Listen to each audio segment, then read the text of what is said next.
The midnight warning bell clanged through the stillness of Fort Kearny, Nebraska, jolting Delia Vaughn from her fitful sleep as thunder rolled across the plains.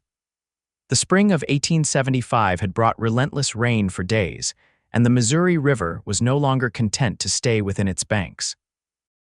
Delia stumbled from her bed to the window of her modest homestead, her heart sinking as she spotted the silver ribbon of water creeping steadily toward her property in the moonlight, much closer than when she'd checked before retiring. At 26, Delia had weathered many storms alone since inheriting the small ranch from her father 2 years prior. Tonight was different. The rising water moved with purpose, like a predator stalking its prey. She grabbed a lantern and rushed outside in her nightdress and hastily donned boots, the cool April air raising goosebumps on her skin. The ground beneath her feet, once solid, now yielded like a wet sponge. "Lord have mercy," she whispered, lifting her lantern higher. The river had already claimed the lower pasture where her small herd of cattle usually grazed. Thankfully, she'd moved them to higher ground yesterday, heeding the warnings from town. But her home, the only thing of value she possessed, sat vulnerably in the water's path. A horse's whinny cut through the darkness, followed by the sound of hooves approaching at a gallop. Delia reached for the rifle she kept by the door, her finger finding the trigger as a rider emerged from the darkness. "Miss Vaughn," a deep voice called out, "you need to evacuate." She recognized him instantly, Samuel Owens, the cowboy who'd arrived in Fort Kearny last fall. Tall and broad-shouldered with eyes the color of whiskey, he managed the neighboring Carson ranch. They'd exchanged pleasantries in town, but little more. "I can't leave," she called back, lowering her rifle.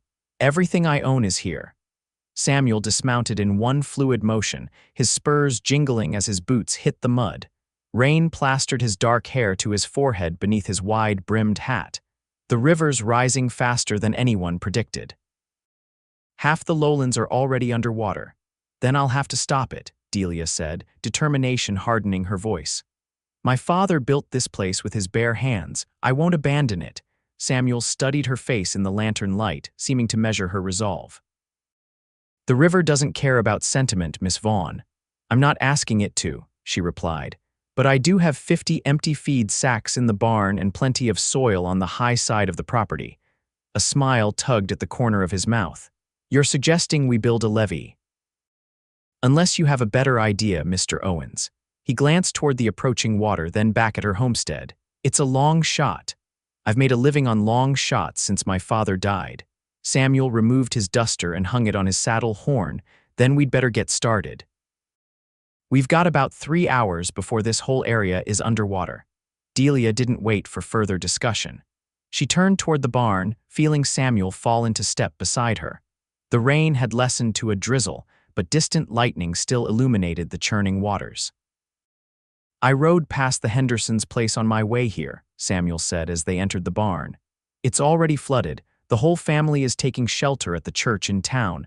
Delia's hands faltered as she gathered sacks. "What about the Millers? Their place is lower than mine. Evacuated yesterday."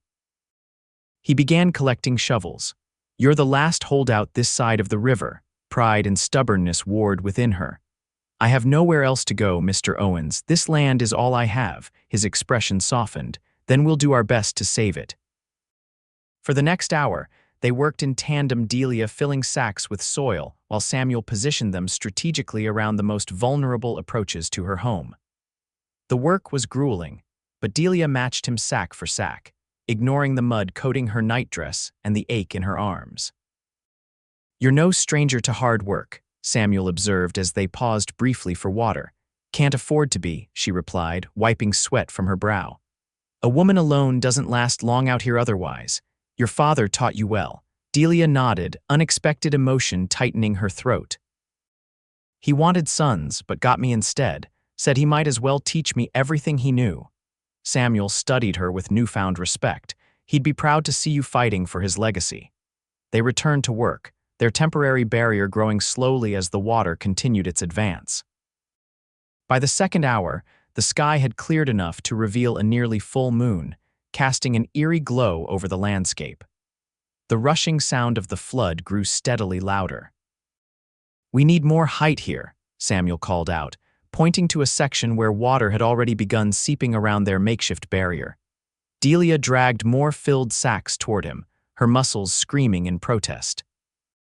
As she hefted one into place, her foot slipped in the mud, sending her sprawling backward. Samuel's hand shot out, catching her before she hit the ground. "Careful," he said, his voice gruff with concern. His hand lingered at her waist a moment longer than necessary, and Delia felt an unexpected warmth spread through her despite the chill air. "Thank you," she managed, suddenly conscious of her mud-streaked appearance and the impropriety of the situation alone with a man in the middle of the night, wearing nothing but a nightdress and boots. If Samuel noticed her discomfort, he gave no indication. Instead, he returned to securing the wall of sandbags with focused determination. "We'll need to reinforce the south corner. That's where the current will hit hardest." For another hour they labored, racing against the approaching water. The flood had now surrounded them on three sides, lapping hungrily at their hastily constructed barrier. Delia's hands were raw and bleeding, but she pushed through the pain, driven by desperation. "The wall's holding for now," Samuel said, standing back to survey their work. "But I don't know for how long." Delia looked at the dark water pushing against the sandbags. In places, it had already risen halfway up their barrier. "Will it be enough?" Before Samuel could answer, a section of the wall collapsed with a rush of water. He grabbed her arm, pulling her back as the flood surged through the breach. "Get to higher ground," he shouted over the roar of water. Instead, Delia broke free and rushed toward the gap, dragging more sacks to stem the flow. Samuel was beside her in an instant, working frantically to rebuild the collapsed section. "You're the most stubborn woman I've ever met," he growled, shoulder to shoulder with her in the mud. "Is that a complaint?" she challenged, shoving another sack into place. His eyes met hers, and something passed between them: respect, understanding, perhaps something more. "Not at all. It's why we might actually save this place." By dawn, they had managed to stabilize the wall, though both were soaked to the bone and exhausted beyond measure. The flood waters had reached their peak during the night and now, miraculously, appeared to be receding slightly. Delia sank down on her porch steps, every muscle in her body trembling with fatigue. Samuel lowered himself beside her, equally spent. "We did it," she whispered, scarcely believing their success. "For now," he cautioned. "But you're not out of danger yet. The banks are saturated, could give way again with the slightest pressure." Delia nodded, unable to summon the energy for worry. "Why did you come here last night?" "How did you know I hadn't evacuated?" Samuel's expression grew serious. "I didn't know for certain, but I saw the light in your window when I was riding back from town. Something told me you'd be too stubborn to leave. You risked your life for a hunch about a woman you barely know." He shrugged, uncomfortable with her gratitude. "It's what neighbors do." "Not in my experience," Delia said softly. The morning sun was breaking through the clouds, gilding his profile in golden light. She noticed for the first time the small scar above his right eyebrow, the way his eyes crinkled at the corners. "You should rest," he said, breaking the moment. "I'll keep watch on the water level. You need rest too. I'll manage." He stood, wincing slightly as he straightened his back. "But I could use some coffee if you're offering." Delia smiled, pushing herself to her feet. "The least I can do." Inside her small kitchen, Delia became acutely aware of her bedraggled state. She excused herself to change into a simple blue dress, quickly pinning up her hair before returning to prepare coffee. Samuel had removed his mud-caked boots at the door, standing now in stocking feet as he gazed out the window at their handiwork. "It won't last if there's more rain," he said without turning. "Those sandbags are a temporary measure at best." Delia set the coffee to boil on the stove. "Then we'll build something more permanent." He glanced back at her, one eyebrow raised, heat rushed to her cheeks.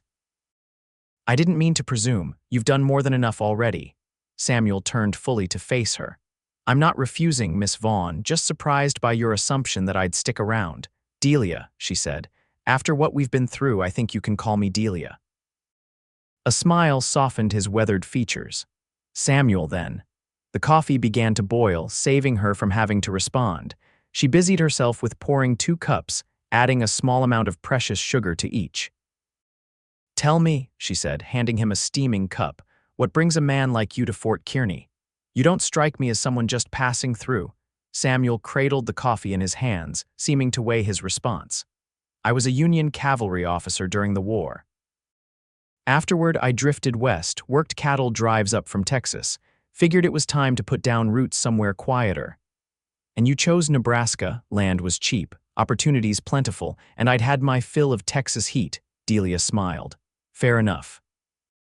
Though our winters might make you reconsider that last point. I survived this past one well enough. They fell into companionable silence, watching the floodwaters through the window. The immediate danger had passed, but evidence of the night's battle surrounded them: the muddy yard, the wall of sandbags, the debris carried in by the current. I should check on my cattle, Delia said finally, setting down her empty cup. Make sure they haven't scattered during the night. I'll come with you. My horse could use the exercise after standing all night. They set out on horseback under clearing skies, Delia leading the way to the higher pastures where she'd moved her small herd. The landscape had been transformed by the flood, familiar landmarks submerged, new channels carved through fields, debris scattered everywhere. Look there, Samuel pointed to a stand of cottonwoods where several head of cattle had gathered. Seems they had the sense to find high ground. Relief washed over Delia as she counted the animals. All accounted for, at least something went right. More than something, Samuel corrected her. Your house is still standing, that's no small victory. As they guided their horses through the sodden landscape, Samuel pointed out areas where the ground had eroded, identifying places where a more permanent barrier could be constructed to divert future floodwaters. You know a lot about water management, Delia observed. My father was an engineer before the war. I picked up a few things. And now you're a cowboy. Life takes unexpected turns, he glanced at her. I imagine you didn't plan to be running a ranch alone either. No, she admitted. I was supposed to be a school teacher. Studied for it and everything, but when father fell ill. She trailed off, the memory still raw after 2 years. You came home. I couldn't let the ranch go. It's been in our family since before I was born. They crested a small rise, giving them a view of the surrounding countryside. From this vantage point, they could see the full extent of the flooding, a vast inland sea where farmland had been just days ago. Fort Kearney itself sat on slightly higher ground, the buildings clustered together like islands in the distance. It could have been worse, Samuel said, following her gaze. The town's largely untouched. This time, Delia replied. But what about next spring? Or the one after that? The river seems to flood more often these days, which is why we need to think about long-term protection for your property. Samuel dismounted, kneeling to examine the soil composition. Good clay content here. If we dig a trench along this natural ridge and build it up with stone and packed earth, we could create a permanent levee. That sounds like an enormous undertaking. He looked up at her, squinting against the sun. It would be, but worth the effort if you plan to stay. I do, she said without hesitation. Samuel nodded, seeming to come to a decision. Then I'll help you, not just with temporary measures, but something that will last. Delia stared at him, taken aback by the offer. Why would you do that? You barely know me. He rose, brushing dirt from his hands. Consider it an investment in a neighbor. Besides, he added with a hint of a smile, I've already seen what you're capable of. I'd rather have you as an ally than an opponent. Delia couldn't help but laugh. A wise choice, Mr. Owens. Samuel, he reminded her. Samuel, she repeated softly, wondering at the strange turn her life had taken in the span of a single night. Over the next week, as the floodwaters gradually receded, Samuel became a fixture at Delia's ranch. True to his word, he arrived each morning to help with repairs and to plan the permanent levee. News spread quickly in Fort Kearney about the woman who had refused to abandon her home and the cowboy who had helped her defy the river. Mrs. Potter asked if we're courting, Delia mentioned one afternoon as they worked side by side, clearing debris from her vegetable garden. Samuel paused, wiping sweat from his brow. And what did you tell her? That we're neighbors helping one another as civilized people do. Is that what we are, civilized neighbors? There was something in his tone that made her look up sharply. What would you call it? He seemed to consider the question carefully. I'd call it a beginning. Before Delia could respond, the sound of approaching horses drew their attention. 3 men rode toward them, Mr. Carson, Samuel's employer, along with Sheriff Burke and Reverend Phillips. Trouble?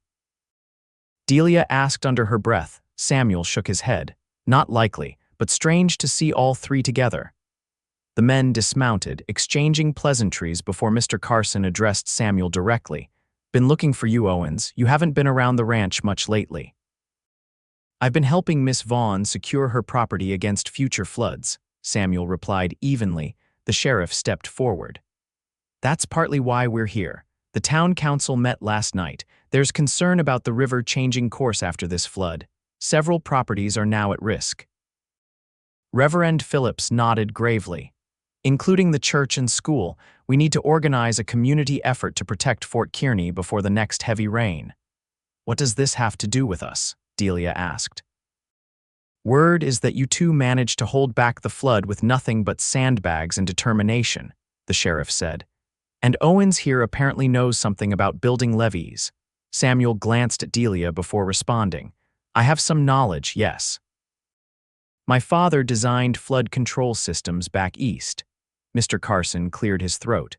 The town council is proposing to hire you as an advisor, Samuel. Help us design something that will protect the whole settlement.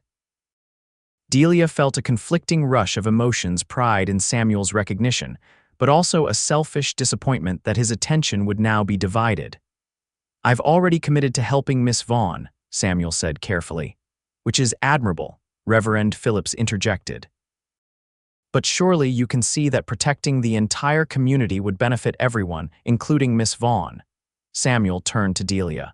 What do you think? She appreciated that he asked, that he didn't simply make the decision without her. The Reverend is right.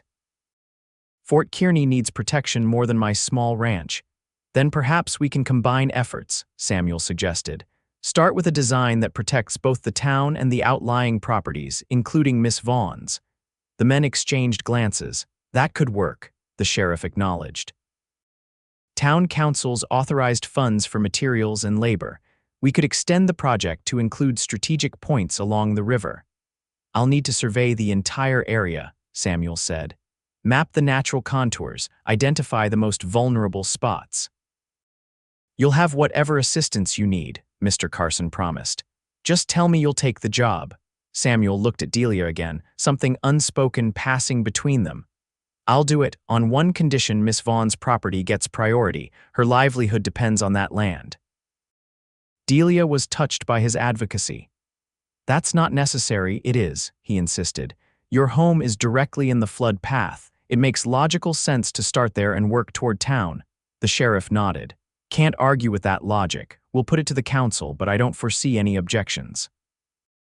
As the men prepared to leave, Mr. Carson pulled Samuel aside for a private word. Delia couldn't hear their conversation, but Samuel's posture remained firm, and when they finished speaking, Carson merely nodded and rejoined the others. What was that about? Delia asked after the men had ridden away. Samuel turned to her with a rueful smile. Carson reminded me that I have responsibilities at his ranch, suggested I was spending too much time here. Oh, Delia felt heat rise to her cheeks. I never meant to cause trouble with your employer. You didn't. He picked up his shovel, resuming work on the garden. I told him I'd continue managing his ranch, but that I'd also be working on the flood project. He'll need to hire additional help if he wants everything done to his standards. And he agreed, not willingly. But he knows he can't afford to lose me entirely. There was no arrogance in Samuel's statement, just confidence in his own worth. Besides, this project is important, not just for you or the town, but for the future of this whole area. Delia studied him as he worked, struck by his commitment. You really care about this place, don't you, despite being relatively new here? He paused, leaning on his shovel. I've been searching for somewhere to belong since the war ended, drifting from one cattle drive to another, one town to the next. Fort Kearney feels different. How so? His eyes met hers, warm and steady. It has potential, good land, hardworking people, and now, she prompted when he fell silent. Now there's someone worth staying for. The simple declaration hung between them, charged with meaning. Delia's heart beat faster, but uncertainty held her tongue. They barely knew each other, Yet in the crucible of that flood night, something had formed between them, a bond of shared purpose, mutual respect, and perhaps something deeper. "Samuel," she began, not knowing what she meant to say. He saved her from having to decide. "We should finish this garden before sundown, if you still want vegetables this summer, that is." Grateful for the reprieve, Delia nodded and returned to work, though she felt his gaze lingering on her more than once as the afternoon wore on. The following days brought a flurry of activity as Samuel began surveying the area between Fort Kearney and the river.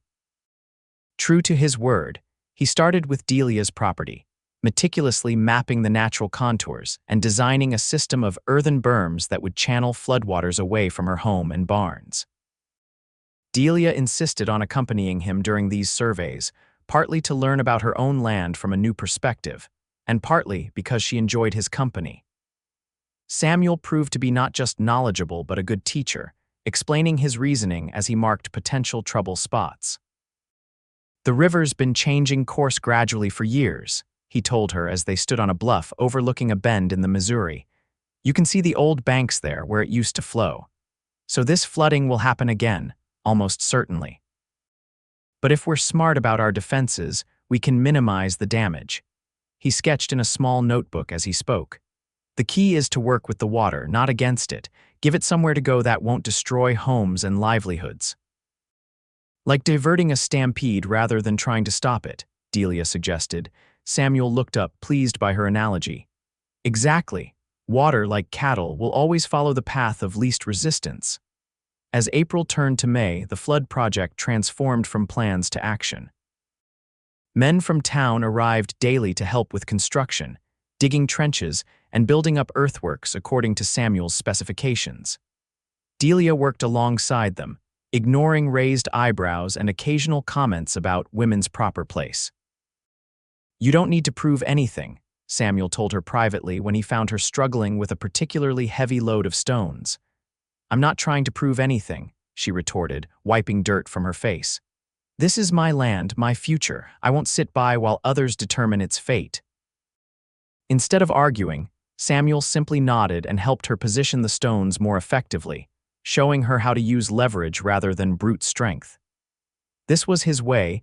Delia had discovered not to insist or command, but to demonstrate, to teach, to empower. By mid-May, the first section of the permanent levee was complete, a 6-foot-high earthen wall reinforced with stone and timber that protected the approach to Delia's homestead. The day they finished, the workers organized an impromptu celebration, bringing food and drink to share under the cottonwoods. "To Samuel Owens," Sheriff Burke toasted, raising his cup. "Who knew that hiring a cowboy would give us an engineer in disguise?" The men cheered, and Samuel acknowledged them with a modest nod. "The work's just beginning. This is one small section of what needs to be done. But it's a start," Delia added, "and a good one." As evening fell and the workers began to disperse, Delia found herself alone with Samuel near the newly completed levee. The setting sun painted the earthworks in golden light, transforming the utilitarian structure into something almost beautiful. "It will hold," Samuel said, correctly reading her thoughts, "even against a flood worse than the one last month." "Thank you," she said simply, "not just for the levee, but for believing this place was worth saving. You're the one who refused to leave that night," he reminded her. "I merely followed your lead." Delia shook her head. "You did far more than that." A comfortable silence fell between them as they watched the sunset.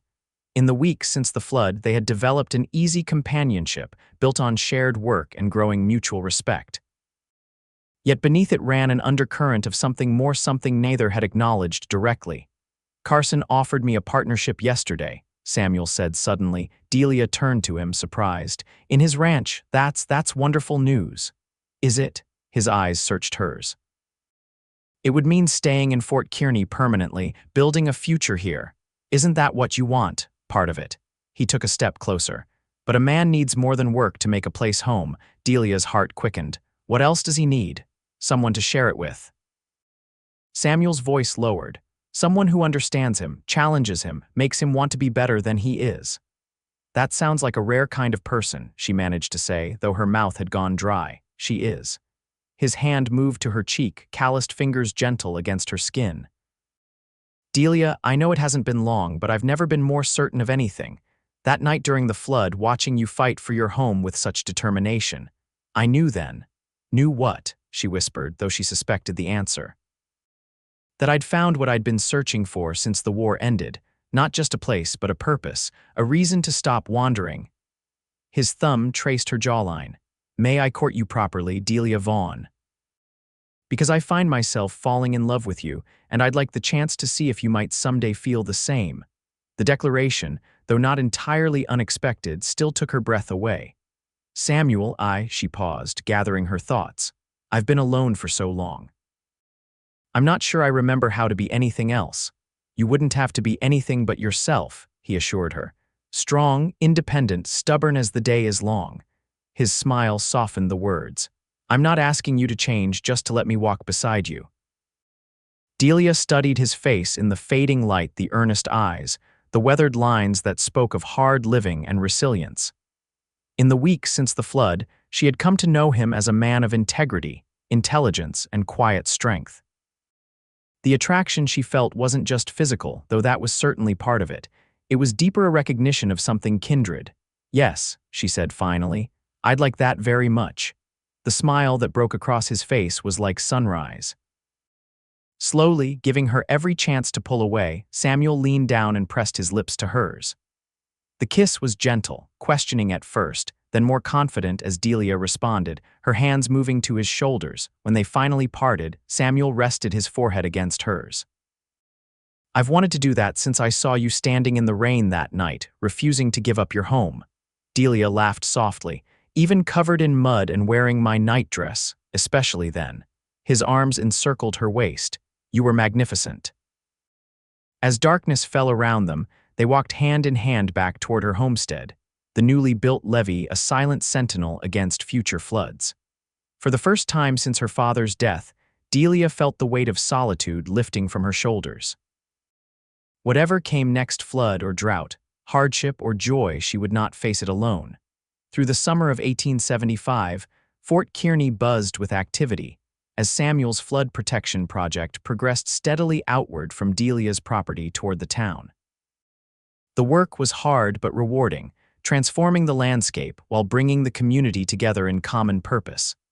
Men who had barely acknowledged Delia before now tipped their hats respectfully when she passed, recognizing her contributions to the project. Samuel courted her with the same thoughtful dedication he brought to everything. He arrived each Sunday afternoon dressed in his best, sometimes bearing small gifts, wildflowers, a book of poetry, once a beautiful hair comb he'd purchased from a traveling peddler. They rode together, picnicked by the river whose fury they had tamed, and talked for hours about their hopes and dreams. "Did you always plan to head west?" Delia asked one golden afternoon as they sat beneath the cottonwoods, a checkered cloth spread with the remains of their lunch between them. Samuel leaned back against the trunk of a tree, his hat tipped forward to shade his eyes. "Not until the war. Before that, I assumed I'd follow my father into engineering, maybe work on the railroads back east." "What changed?" A shadow crossed his face. "Everything changed. I saw too much death, too much destruction. Afterward, I couldn't stomach the idea of returning to Philadelphia as if nothing had happened." He plucked a blade of grass, twirling it between his fingers. "The West seemed cleaner somehow, a place to start fresh." Delia nodded, understanding. Though she hadn't experienced war firsthand, she recognized the need to begin anew. "And now, do you miss the East at all?" "No." The answer came without hesitation. "Everything I want is here." His eyes held hers, and Delia felt a now familiar warmth bloom within her. Over the weeks of their courtship, her initial attraction had deepened into something profound. She found herself thinking of him throughout the day, looking forward to their time together with an eagerness that sometimes embarrassed her. "Tell me about your mother," Samuel said, changing the subject. "You speak often of your father, but rarely of her." Delia's smile faded slightly. "She died when I was 12, consumption. I remember her as gentle but strong. She could coax flowers to grow in the harshest conditions, just through sheer determination." "Like mother, like daughter," Samuel observed. "I hope so." Delia picked up a sandwich, offering him half. She and my father were deeply in love. Even as a child, I could see it in the way they looked at each other, the way they moved around one another, always aware, always connected somehow. Is that what you want, that kind of love? She considered the question seriously.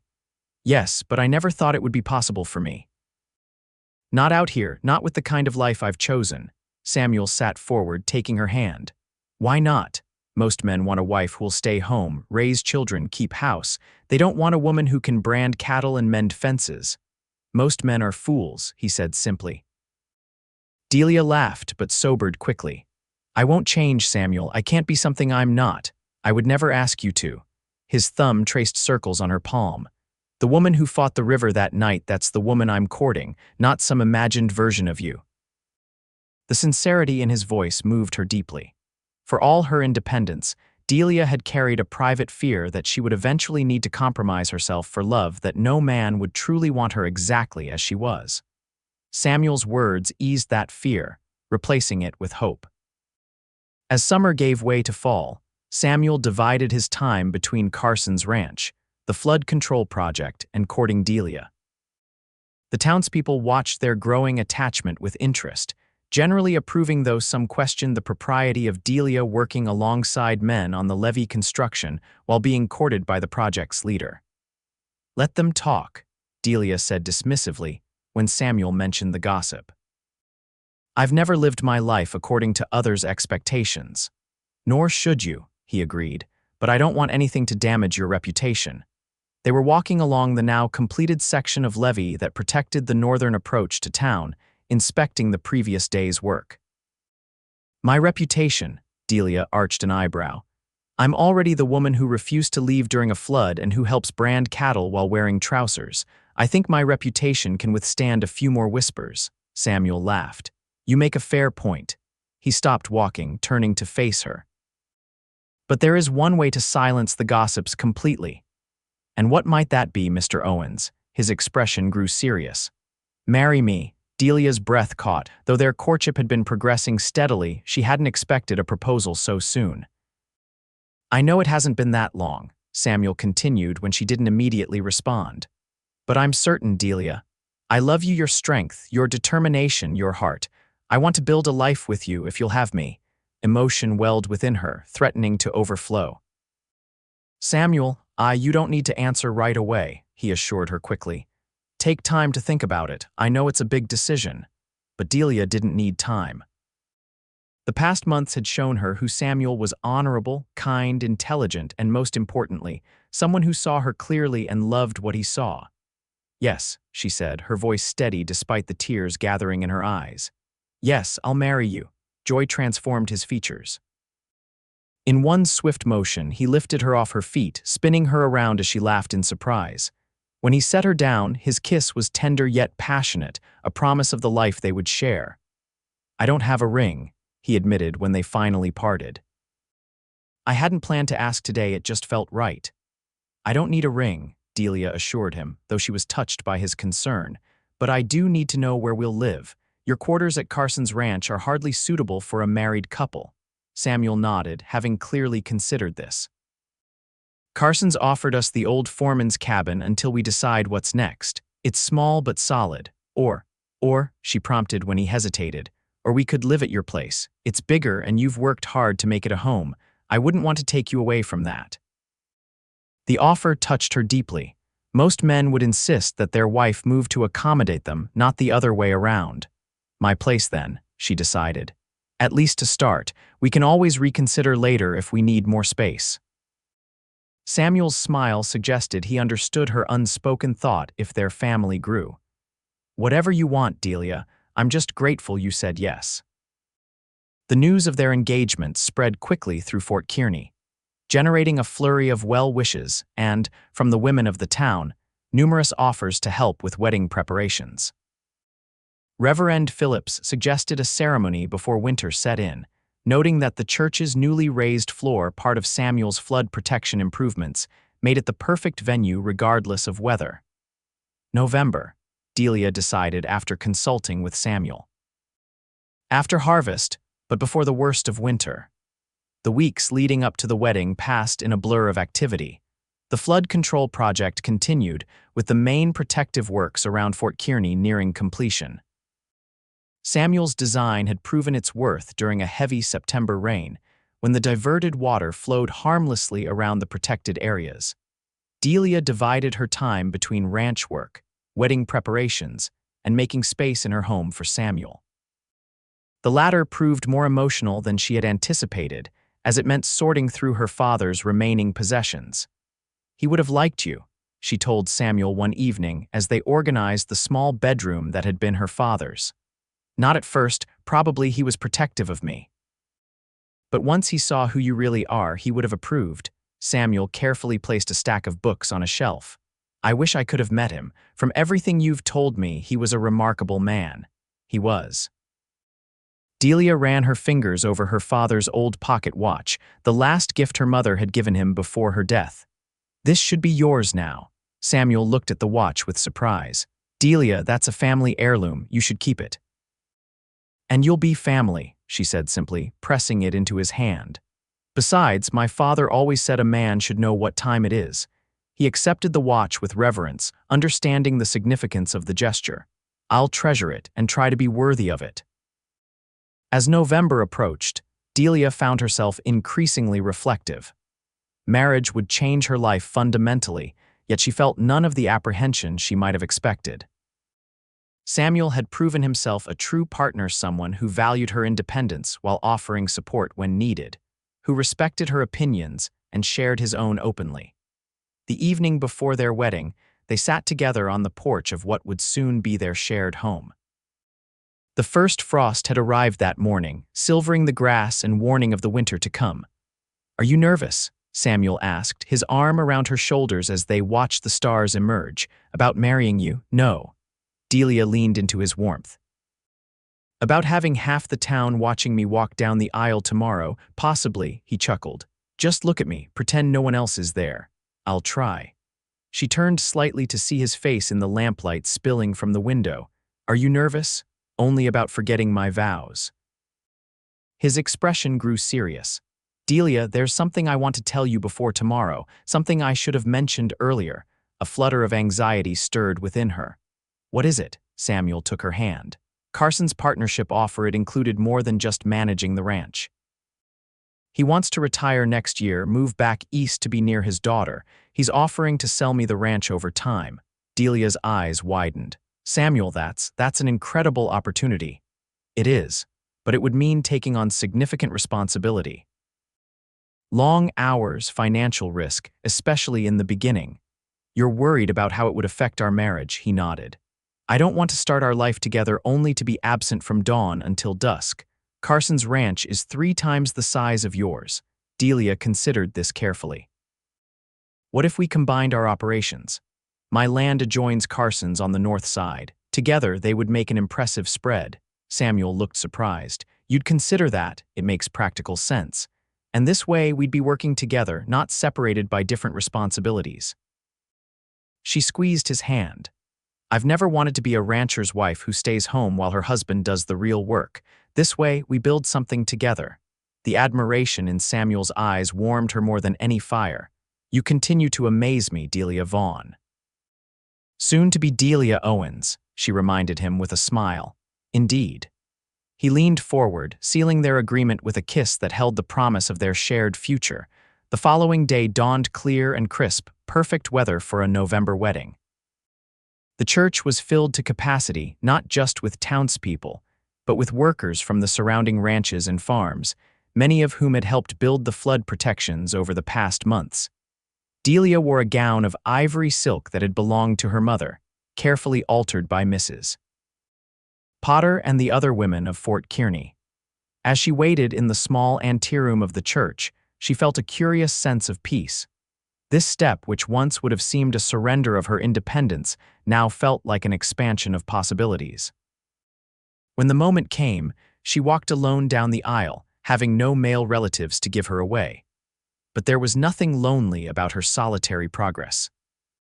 The faces that turned to watch her were friendly, supportive, many of them people who had worked alongside her to save her home and protect the town. And at the end of the aisle stood Samuel, his expression a mixture of awe and joy that made her heart swell. "You are beautiful," he whispered as she reached him. Reverend Phillips conducted the ceremony with dignified simplicity. When it came time for their vows, Samuel spoke clearly, his voice steady with conviction. Delia's own voice was softer but equally certain as she promised herself to this man who had come into her life so unexpectedly and changed it so completely. "By the authority vested in me," Reverend Phillips concluded, "I now pronounce you husband and wife. You may kiss your bride." Samuel's kiss was gentle yet possessive, a public declaration of their bond. The church erupted in applause and cheers as they turned to face their friends and neighbors as husband and wife. The celebration that followed lasted well into the evening, with food and dancing in the town hall. As tradition demanded, Samuel and Delia opened the dancing, moving together with a synchronicity that seemed to embody their partnership. "Happy?" he asked as he guided her through a waltz. "Completely," she assured him, marveling at how natural it felt to be in his arms, to be his wife. "Though I'm looking forward to going home," his eyes darkened slightly at her words. "As am I." Later, as they rode together toward their home under a canopy of stars, Delia felt a profound sense of rightness. The land spread around them, their land now, together held promise of good years to come. The river that had once threatened destruction had been tamed, at least for now, by human ingenuity and determination. "Look," Samuel said, pointing toward the horizon where their homestead was just visible in the moonlight. "Someone's left a light burning for us." Indeed, a warm glow emanated from the windows of the house Mrs. Potter's doing, no doubt, ensuring the newlyweds returned to a welcoming home. "Our first night as husband and wife," Delia murmured as they approached. Samuel reached across to take her hand. "The first of many, my love." The first of many. The winter of 1875-76 proved milder than expected, allowing Samuel and Delia to implement their plan to combine their ranch with Carson's more quickly than anticipated. By February, the legal arrangements were complete, and the Owens Ranch, as it was now known, became one of the largest operations in the area. Working together, they established a rhythm that played to each of their strengths. Samuel managed the cattle breeding and sales, drawing on his experience from years of drives. Delia oversaw the day-to-day operations and finances, her meticulous nature ensuring nothing was overlooked. They hired additional hands, including a capable foreman named Thomas who had worked with Samuel on cattle drives years before. "You two make quite the team," Sheriff Burke commented one day in early spring as he rode out to discuss extending the flood protections farther upriver. "Most folks thought you were crazy to take on Carson's spread so soon after marrying, but you're proving them wrong." "We have our moments," Delia admitted with a smile, thinking of the occasional heated disagreements that punctuated their partnership. She and Samuel were both strong-willed, after all, but they had quickly learned to resolve their differences through honest discussion, each respecting the other's perspective. Their personal life flourished alongside their business success. The small house that had once seemed sufficient for Delia alone now buzzed with the energy of their shared life. They spoke often of expanding it, adding rooms for the family they both hoped to have. "I never thought I'd want children," Delia confessed one night as they lay together in the darkness. "I was so focused on keeping the ranch, on proving I could manage alone." Samuel's hand traced lazy patterns on her bare shoulder. "And now I can imagine it. A little boy with your eyes, perhaps, or a girl with your stubborn determination." He chuckled, pulling her closer. "My determination. Have you looked in a mirror lately, Mrs. Owens?" Their laughter mingled in the quiet room, a private moment of joy in a life that had become rich with such moments. Spring brought the expected rise of the river, but this time Fort Kearny was prepared. The levees and diversionary channels performed exactly as designed, channeling the swollen waters safely past the town and outlying ranches. Standing on the same spot where they had fought desperately with sandbags just a year earlier, Samuel and Delia watched the controlled flow with satisfaction. "It worked perfectly," Delia said, slipping her hand into his this time. Samuel remained ever cautious. Nature always finds a way to surprise us eventually, but we've bought ourselves some security for now. As summer approached, bringing with it the first anniversary of their meeting during the flood, Delia began to suspect she was with child. She kept the suspicion to herself at first, wanting to be certain before sharing the news with Samuel. But as weeks passed and the signs became unmistakable, her excitement grew too great to contain. She chose a special moment to tell him a quiet evening when they had ridden to the highest point on their property to watch the sunset, a spot that had become a favorite retreat. "I have something to tell you," she said as they dismounted, her heart fluttering with anticipation. Samuel turned to her, his expression curious. "You look serious. Is everything all right?" "Everything is wonderful." She took his hands in hers. "Samuel, we're going to have a baby." For a moment, he simply stared at her, processing her words.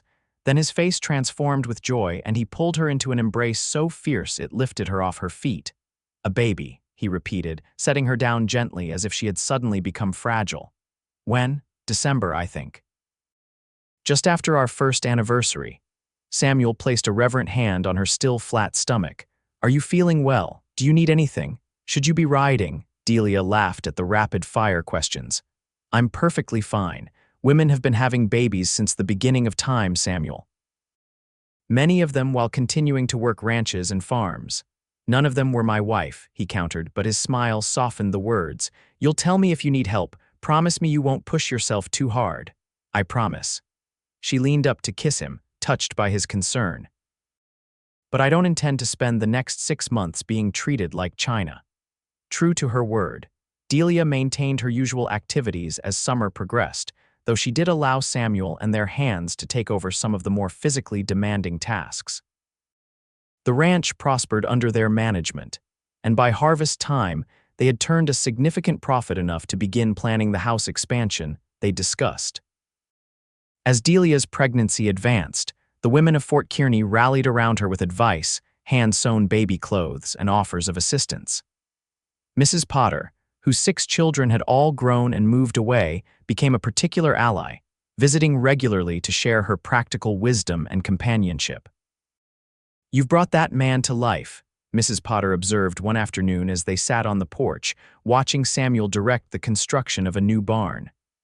"When he first came to town, he kept to himself, polite enough but distant. Now look at him like he's finally found his place in the world." Delia followed her gaze, noting the ease with which Samuel interacted with the workers, the confidence in his stance. "He's done the same for me. I thought I was content before, but now I realize I was just surviving." "That's what the right partnership does," the older woman nodded sagely. "Transforms mere existence into living." As winter approached and Delia's time drew near, Samuel became increasingly attentive, sometimes to the point of hovering. He insisted on hiring a young woman from town to help with household duties, arranged for the doctor to make regular visits, and spent hours completing the nursery addition to their home. "You're going to wear yourself out before the baby even arrives," Delia teased him one evening, finding him still working on a handcrafted cradle well after dark. "I want everything to be perfect." He ran a hand over the smooth wood. "My own father was distant. Always working, rarely present even when he was physically there. I don't want to be that kind of father." Delia moved behind him, wrapping her arms around his shoulders. "You won't be. You're already more devoted than most men would be." The baby arrived 2 weeks early, during the first significant snowfall of December 1876. The labor was long but uncomplicated, with Mrs. Potter and the doctor attending. Samuel remained nearby throughout, entering only when invited but providing constant support from just outside the door. "It's a boy," the doctor announced finally, placing the squalling infant on Delia's chest. "A healthy son." When Samuel entered the room, his face pale with concern and exhaustion, Delia felt a surge of love so powerful it brought tears to her eyes. "Come meet your son," she said softly. The transformation as Samuel approached and saw his child for the first time was profound.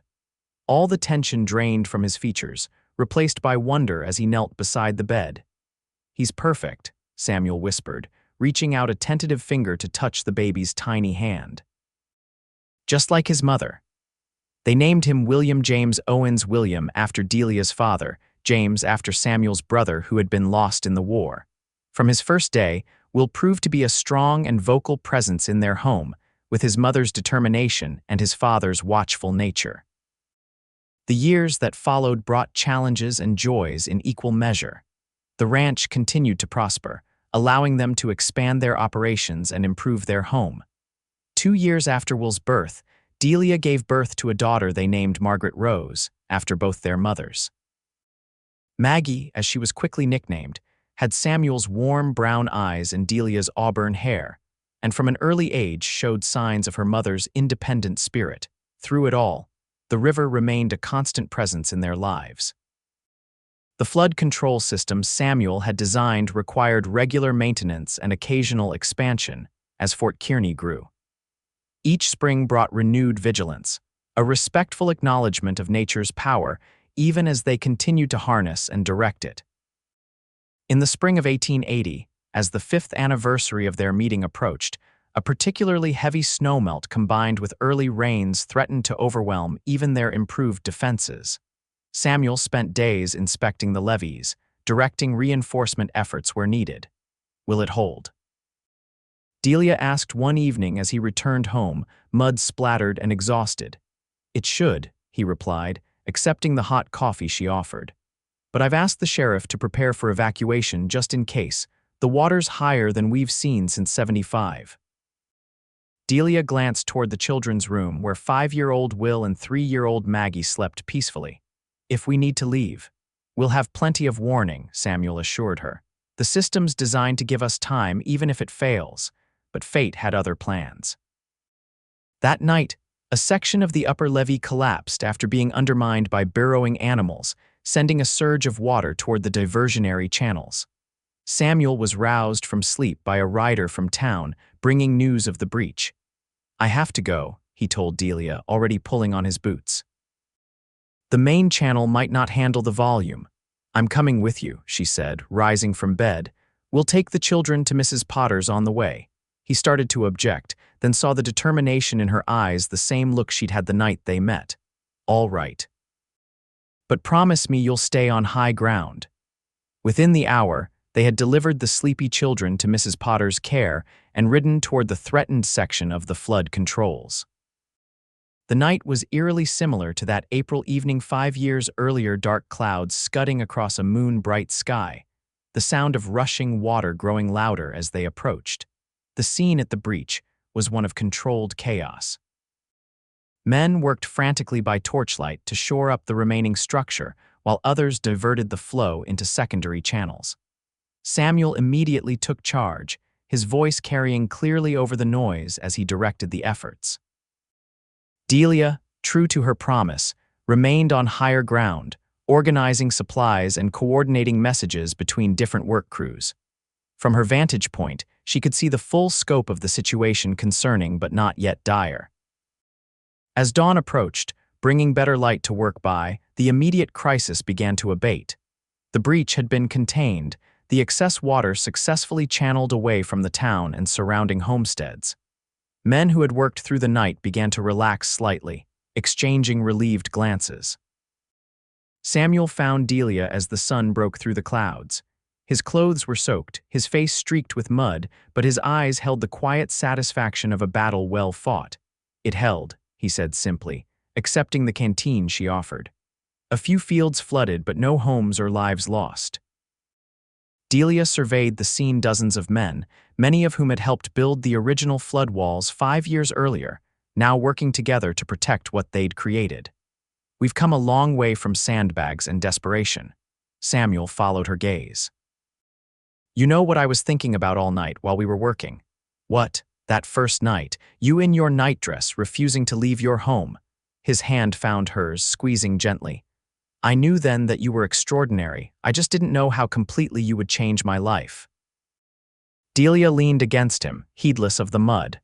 We changed each other's lives, and Fort Kearny's too, from the look of things. Indeed, the town that spread before them had grown significantly since their marriage. New buildings lined the main street, and houses had expanded outward as the population increased. The flood control system that Samuel had designed and the community had built had given people confidence to invest, to put down deeper roots knowing they had some protection against the river's mood. "Let's go home," Samuel suggested as the immediate work concluded. "Check on the children, get some rest." They rode back together, weary but content, the morning sun warming their backs. As they crested the final rise before their ranch, Delia reined in her horse for a moment, taking in the view. The homestead that had once been her solitary refuge had transformed over the years. The original house now formed just one wing of a larger structure, with a wide porch wrapping around three sides. Outbuildings dotted the property: barns, storehouses, bunkhouses for the hands. And surrounding it all, almost invisible unless you knew where to look, ran the earthen berms and channels of Samuel's flood control system, protecting what they had built together. "It's come a long way from that night," Samuel said, reading her thoughts. "Everything has." She turned to him, this man who had appeared in her darkest hour and stayed to help build something stronger. "I love you, Samuel Owens, more with each passing year." His smile, still boyish despite the lines that time had begun to etch around his eyes, warmed her heart. "And I love you, Delia Owens, until the rivers run dry." They rode the final distance home side by side, as they had traveled through life since that fateful night when the river rose and brought them together, partners in all things, stronger together than apart, their love like the levees they had built, solid, enduring, and capable of withstanding whatever floods might come. Spring 1890 found Fort Kearny transformed from the modest settlement it had been 15 years earlier. The railroad had arrived, bringing increased commerce and new settlers. The town now boasted a proper school building, several churches, a bank, and even a small theater where traveling shows occasionally performed. Through it all, the Owens name had become synonymous with both ranching success and community leadership. Samuel, now in his mid-40s with silver threading his dark hair, had served 2 terms as mayor, using his position to advocate for infrastructure improvements beyond just flood control. Delia had established the town's first lending library, converting a room in the old schoolhouse and stocking it with books ordered from as far away as New York and San Francisco. Their children had grown into the promise of their early years. Will, nearly 14, showed his father's quiet competence and his mother's sharp mind, already taking on significant responsibilities around the ranch. Maggie, at 12, combined beauty with a fierce independence that sometimes tested her parents' patience, but always earned their pride. And 8 years earlier, Delia had given birth to their 3rd child, a son they named Thomas, whose arrival had been unexpected but joyfully welcomed. Young Tom, with his curious nature and quick smile, had completed their family in ways they hadn't known were missing. The ranch itself had prospered beyond their early hopes. The original Vaughn homestead and Carson property had been supplemented by strategic land purchases over the years, creating one of the most successful cattle operations in the region. They employed over 20 hands year-round, more during calving and roundup seasons. Through all the changes, the river remained a constant presence in their lives, sometimes benevolent, sometimes threatening, but always respected. The flood control system that Samuel had designed had been expanded and improved over the years, protecting not just Fort Kearny but several neighboring settlements as well. "Do you ever think about that night?" Delia asked Samuel one evening as they sat on their porch, watching the sunset paint the western sky in shades of gold and crimson. The children were inside while studying, Maggie practicing piano, young Tom already asleep. "Which night?" Samuel asked, though the twinkle in his eyes told her he knew exactly which one she meant. "The night we met, the flood." He reached for her hand, a gesture that had become as natural as breathing over their years together. "Often, especially when the river rises in spring." Delia leaned her head against his shoulder, comfortable in the easy intimacy they shared. At 41, she retained the strength and determination of her younger self, though time had softened some of her sharper edges. "I was so frightened," she admitted. "Not of the water exactly, but of losing everything, of failing my father's memory. You never told me that. Pride wouldn't let me. I was too busy trying to convince you and myself that I could handle it alone. Samuel chuckled. You were the most stubborn woman I'd ever met. Still are most days. You wouldn't have me any other way, she challenged, smiling. No, he agreed seriously. I wouldn't change a single thing about you or the life we've built. The next morning brought news that the Millers, one of the original families of Fort Kearny, were selling their property and moving to California.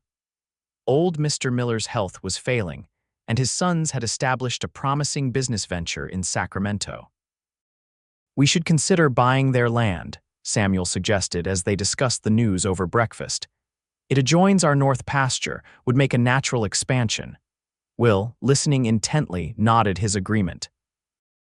The creek running through the Miller property would give us better water access for the herd on that section. Delia smiled at her son's practical assessment. At moments like this, his resemblance to Samuel went beyond the physical, the same thoughtful consideration, the same ability to see long-term potential. It's good land, she agreed, but we should talk about something else first. Samuel raised an eyebrow, recognizing her tone. What's on your mind? Delia glanced at the children, then back to her husband. I've been thinking about our future, specifically about sharing more of the ranch management with Will.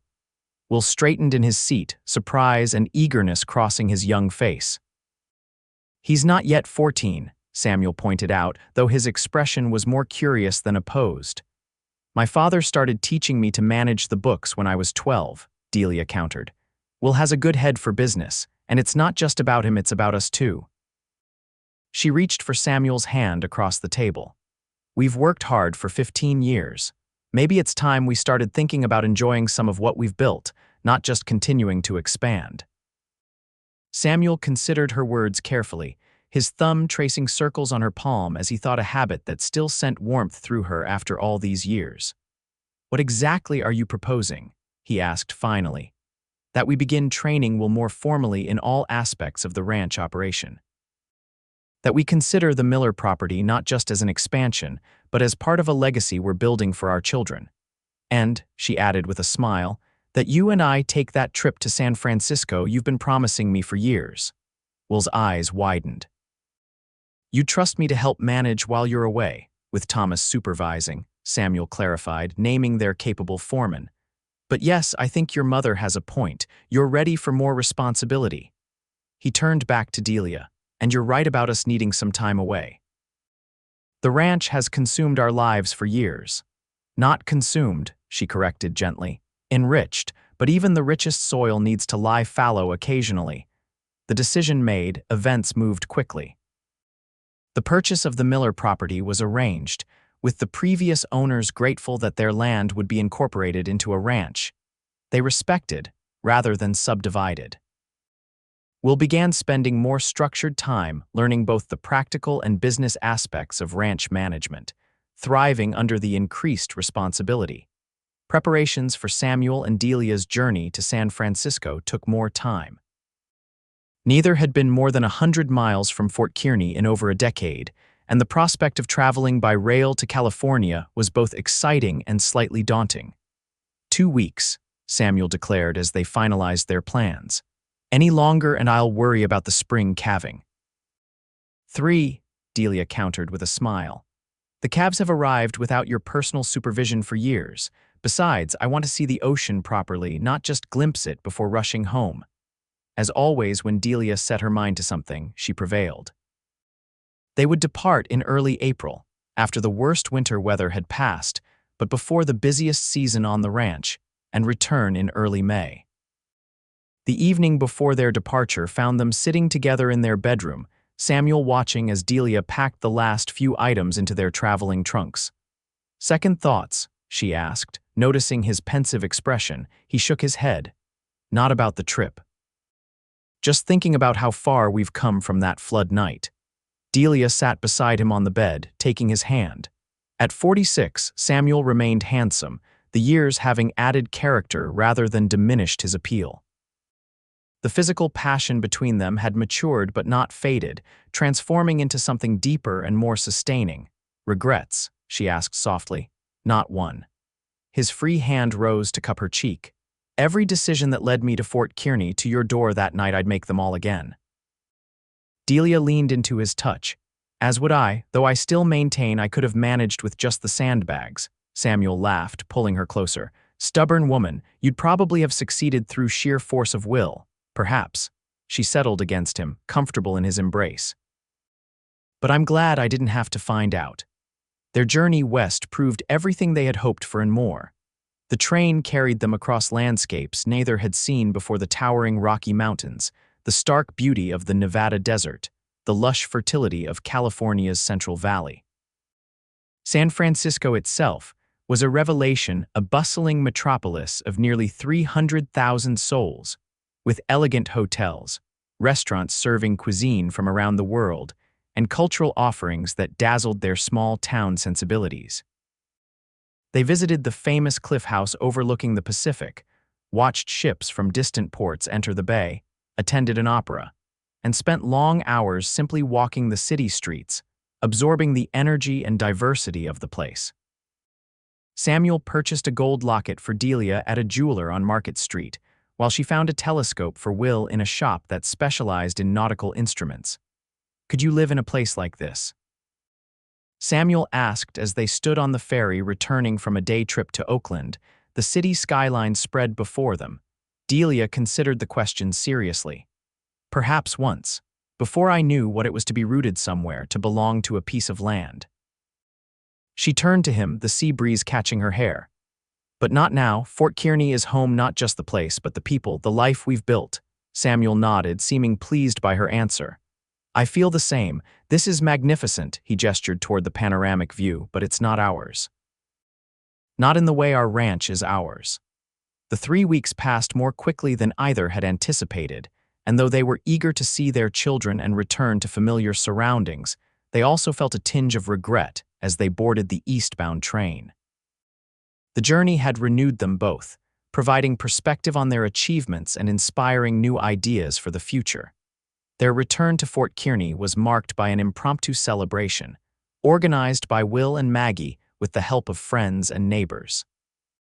The entire town seemed to turn out to welcome them home, eager to hear tales of their adventures in the big city. "You were missed," Mrs. Potter informed them as the gathering wound down. "Not just by your children. This town needs its pillars." The compliment touched them both, reinforcing the sense of belonging that had drawn them back despite San Francisco's attractions. That night, as they settled back into their own bed after weeks of hotel accommodations, Delia felt a profound contentment wash over her. "It's good to be home," she murmured as Samuel's arms encircled her. "The best part of traveling," he agreed, pressing a kiss to her temple. The years that followed brought new challenges and transitions. Will, at 18, took on formal partnership in the ranch management, proving himself more than capable. Maggie, to her parents' initial concern but eventual pride, announced her intention to attend college, a rarity for young women in 1896. After much discussion, they agreed to send her to a women's college in Denver, where she could pursue her interest in literature while remaining relatively close to home. Young Tom, now 14, showed less interest in ranching than his brother, but displayed a remarkable aptitude for mechanics and engineering. Samuel recognized in his youngest son the same fascination with how things worked that had characterized his own father, and began encouraging Tom to develop these skills. Through it all, Samuel and Delia's partnership remained the steady foundation upon which their family and business thrived. They had learned over the years when to stand firm and when to yield, how to disagree without division, how to support each other's strengths and compensate for weaknesses. The spring of 1900 marked the 25th anniversary of the flood that had brought them together. Fort Kearny, now a prosperous town of over 2,000 souls, organized a celebration to commemorate not just their marriage but the flood control system that had protected the community for a quarter century. "We should feel old," Delia commented as they dressed for the event, pinning up her hair, which now showed significant strands of silver among the auburn. 25 years is a lifetime." "I don't feel old when I look at you," Samuel replied, adjusting his tie in the mirror. At 56, he remained straight-backed and vital, though his hair had turned completely silver.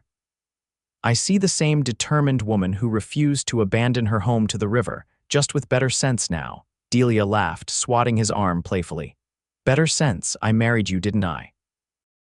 Exactly my point. He captured her hand, bringing it to his lips. Wisest decision you ever made. The celebration was held in the town square, with long tables set up for a community feast and a temporary platform constructed for speeches. Will, now a respected rancher in his own right, acted as master of ceremonies.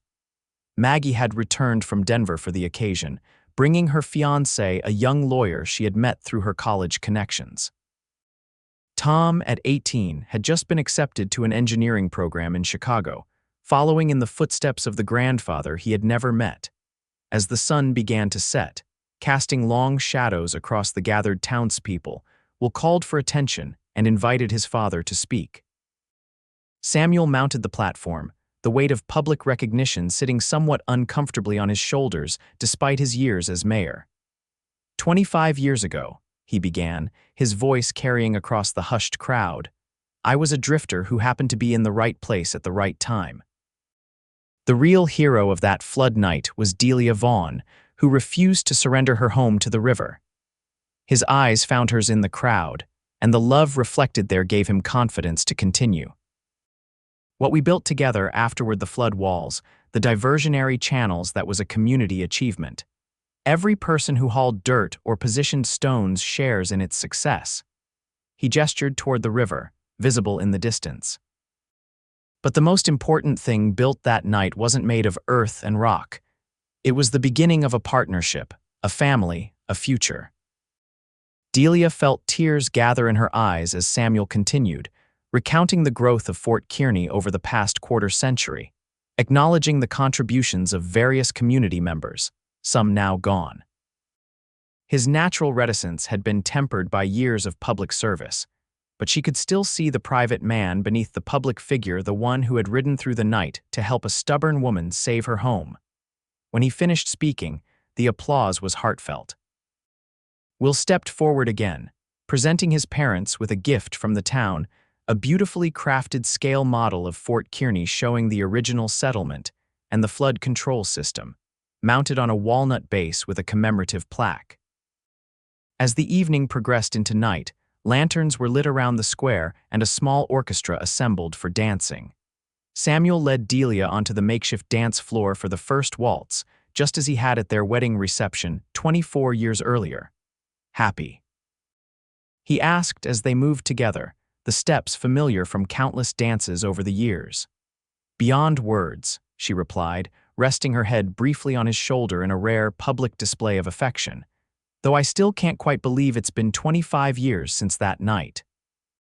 The best 25 years of my life, Samuel said simply. Later, as the celebration continued around them, they slipped away for a few moments of privacy, walking arm in arm toward the river that had shaped their shared destiny. The flood control system was hardly visible in the moonlight, having been integrated so completely into the landscape over the years. Only those who knew what to look for would recognize the subtle contours that directed water away from vulnerable areas. Your father would be proud, Samuel said as they stood gazing at the peaceful river. Not just of how you've preserved his legacy, but of what you've built beyond it. Delia squeezed his arm gratefully. Our children are our true legacy. The ranch, the flood controls, those are just things. Will, Maggie, Tom, they're the future we've really built. A fine future it is. Samuel turned to face her fully, taking both her hands in his. Delia Owens, would you marry me again, knowing everything you know now about the journey we'd take together? She laughed softly at the unexpected question. In a heartbeat, Samuel. Every day of the past 25 years has only confirmed what I somehow knew that first night, that you were the man I'd been waiting for without even realizing I was waiting. He kissed her then, tenderly but thoroughly, a gesture that still held the passion of their youth despite the passing years.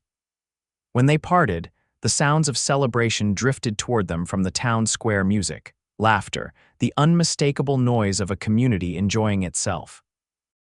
We should get back, Delia said reluctantly. It is our party after all. Samuel nodded but didn't immediately move. "Just one more moment," he requested, drawing her close again.